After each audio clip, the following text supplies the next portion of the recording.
Hi, this is Dr. Mark Sell, and I'm going to make a video in tandem with the writing that I did about introjects and working with them, and a little bit about moving the um, introject into the object world. So, what does that mean in technical work in terms of how we work with a patient?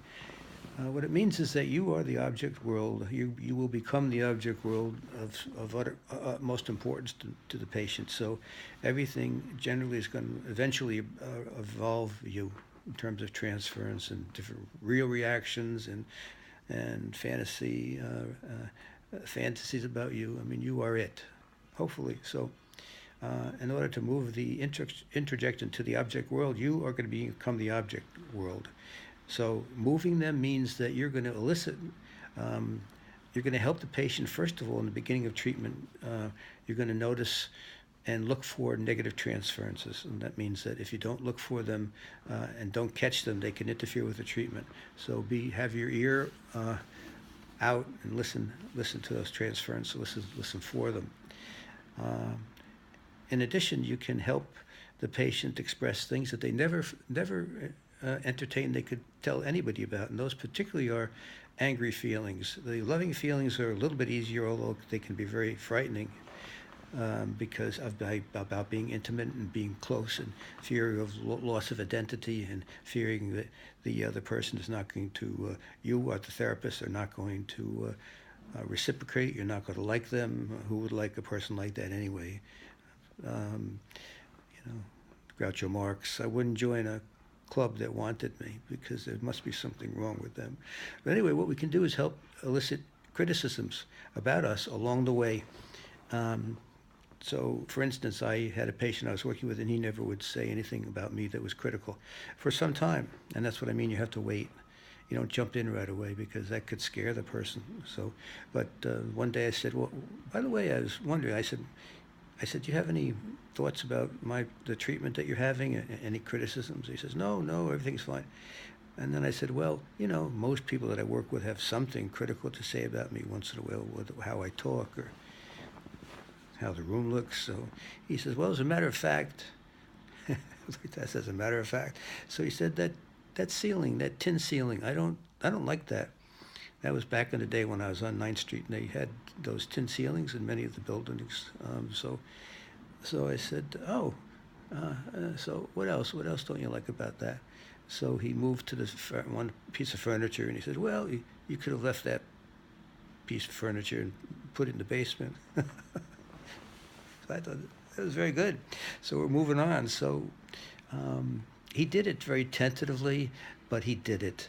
And when he got to my paintings, there was a lot of reservation, understandably so, because he knew I painted them. So, but anyway, that's what you do: is you move in and just say about, have you ever, how is the treatment going? You want to know that, right?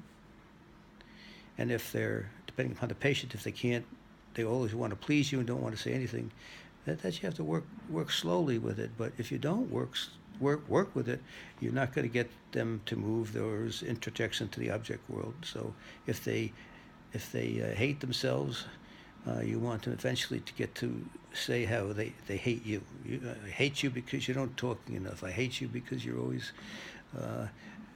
asking me therapeutic questions. Or hate's a strong word. Or I don't like you because you do this and that. So those are things that they never could say to the caregivers that were taking care of them. So how could they move anything into the object world? Because the object world, the parents, the caregivers, did not usually want to hear criticisms. They liked hearing praise. Like Alice Miller, therapist, she said, well, therapists are caught because they are in a situation where they want to hear praise, and they like it, and they're bound up with that, but they don't want to hear criticism feelings. So I think it was the analyst disturbance, narcissistic disturbance, and the drama of the gifted child and the analyst narcissistic disturbance.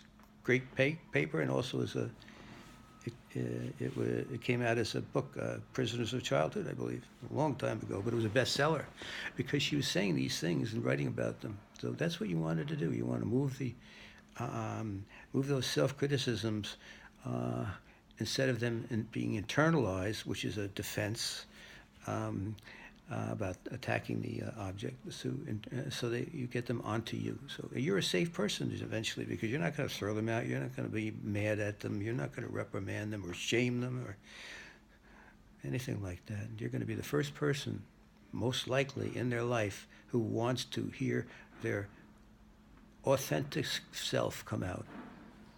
You want authenticity. You don't want just them to give you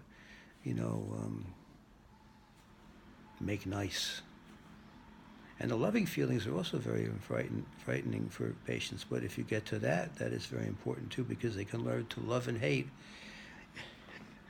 towards you the same object. So some patients will split, and if that splitting happens, then when you work with them, you help them to talk about the differences. They see you all one way one time and all way another time. Uh, so um, so it's very good to to to make sure that you are willing to listen to all. And as I said in one of the talks, that I've known many trained, seasoned therapists who, when they quit treatment, they were not able to tell their therapist what they really felt about the treatment, because it's hard. So that's what my training group is all about, is to try to be authentic, and be able to say everything that's on your mind, because whatever you can't say, you can't help your patients say. So if there's anybody out there that resonates with me, you could drop me an email if you want at marksell@gmail.com. Okay, thanks for listening.